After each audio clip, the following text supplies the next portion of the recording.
pasta is making me vomit. This is a nightmare. Hi and welcome to Vincenzo's Plate. Today we are reacting to one of the most popular carbonara videos, and it's a video made by Gordon Ramsay. So let's watch it together and let's see step by step all the mistakes that he made. We should be putting garlic mushrooms inside the carbonara, but let me tell you something really important. In Italy, they do it with the guanciale, the cheek, and there's no cream and there's a touch of garlic. But hey, excuse me? Why do you say in Italy to do like this? So why are you changing it? You're not doing carbonara. Why did you say in Italy we put garlic? We don't put garlic. Never put garlic in carbonara. Beautiful spaghetti. It takes between 7 and 9 minutes al dente. Now this spaghetti is using is brand called Di Bella. They used to be so good in the old days, you know, in the 90s, in the 80s. Now it just became such a big commercial brand. If you look at the pasta, it's almost orange. I don't recommend you to use this pasta. I've never been a big fan of parsley, especially when they just dump it on the side of the plate. Why are you putting parsley? If you're not a fan, don't put parsley. Parsley doesn't belong to carbonara. Okay, let it melt. Don't break it and just twist that around. Okay, lid back on and brings it up to the ball. Now, like I said, the classic carbonara is done with a little bit of guanciale, but we're going to go a little bit more sort of exciting and just cut these. He said bacon is more exciting. Are you kidding me? I mean, big cheek is very exclusive, and that's exciting, my friend. Bacon is something you can find all the time and you eat all the time. That's not exciting. That's average, everyday meal. The secret here is to make sure we have a really nice colour on the bacon. Now, black pepper in, okay? It is very important that when you cook your meat for carbonara, you cook it slowly. You want to get it crispy on the outside, tender on the inside. You don't want to stress the meat. Why is the pasta already cooking? I mean, it's probably cooking the bacon way too fast and very high heat. And I don't think you get the texture that you really want in the carbonara. From there, take your garlic, slice it nice and thinly, okay? If you want to use garlic, which you are not meant to, saute the garlic before you put the bacon. Why are you doing the opposite? This is basic. This is basic, Gordon. This is basic. That pasta water is going to be absolutely crucial in this. That's right. Pasta water is going to be crucial because it's full of starch, and that's what you need to create the creaminess. A touch of black pepper and a touch of salt in there.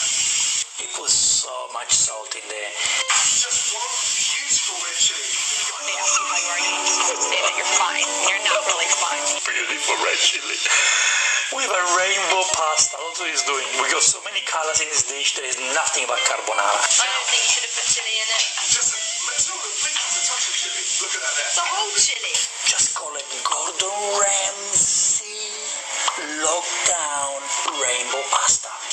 But look at the sticky bacon. It looks expensive bacon now because all that fat's gone and that flavour's in there. It looks like ham. It turned like ham, to be honest to me. And I like the meat to be cut into cubes when you make carbonara. Okay, I want great grana padano inside the eggs.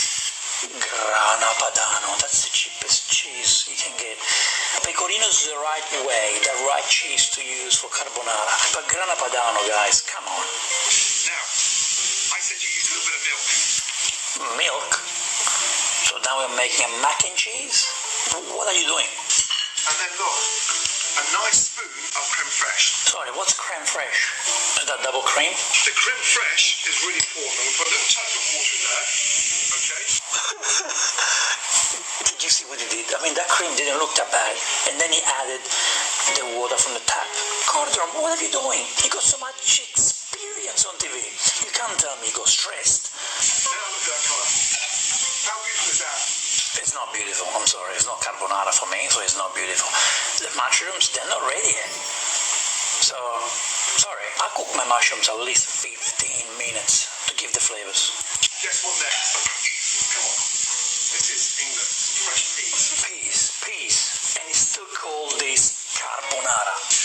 Look at that. And also I want a nice full portion of carbonara. It didn't put a little bit of peas. It's covered by peas. Take a spoon and add a touch of water. Using what I did. Well done, Dol. well done. That's what he was meant to do with the cream. If your fingers go through there gently, okay, it literally signifies it's done. Nah, don't leave it to that. Don't cut your pasta, just taste it. If it doesn't taste right, you keep cooking it. Eggs in. Turn the gas down. Okay? There you go. And from there, get a really nice twist of spaghetti. And then the parmesan. What is it? So, you tell me guys, what is it? You call this carbonara? If you do, then you're missing out on the real carbonara. Carbonara! And a Cornwall! God bless! Wait, 30 seconds. Gordon, I hope I got the revenge and I can't wait to find another of your videos with lots of mistakes. Don't take it too seriously, my friend. We love you, Gordon, but this is not a carbonara.